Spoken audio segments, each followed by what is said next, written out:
Hi there, superstars. I just found out that most of you are not sleeping. You're worried, you're stressed. You answered my poll. 88% of you are suffering from chronic anxiety.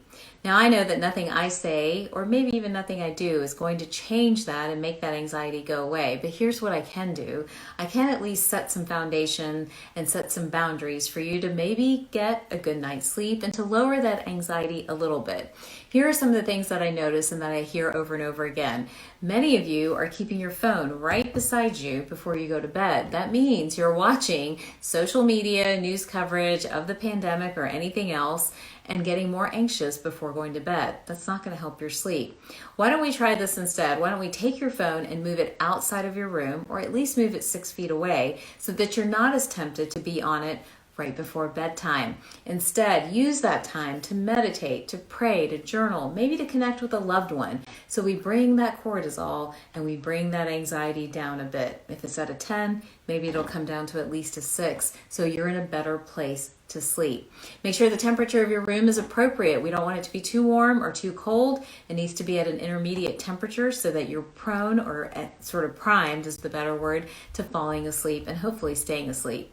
Next, watch your consumption of both caffeine and alcohol. Remember, both of these interrupt the sleep cycle. Now, a lot of us, and some of you I've heard, are drinking a lot more coffee and tea to kind of, keep yourself going, or just out of boredom from being at home, or you're really indulging in more wine than you normally did.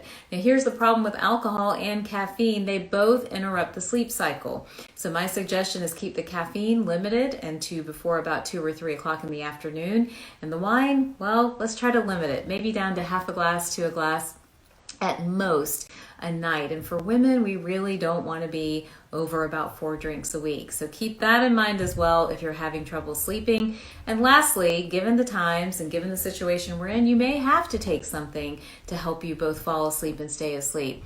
Now, there are many different things you can do, from calming teas like chamomile and holy basil, essential oils like lavender or sandalwood, or even micronutrient supplementation with magnesium or calcium that will help you both with falling asleep and staying asleep.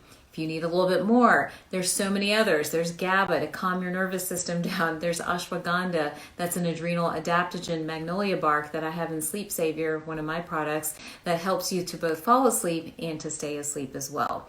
So keep that in mind. And if I wanted to add anything else, I think as the day progresses, that's your night routine, that as the day progresses, try to get movement in, try to get exercise in. That's one way of calming down sort of the adrenaline rush and the stress hormones that many of us are flooded with at this time. I hope that's helpful information. Stay healthy, stay well, stay superpowered, and I will talk to you soon.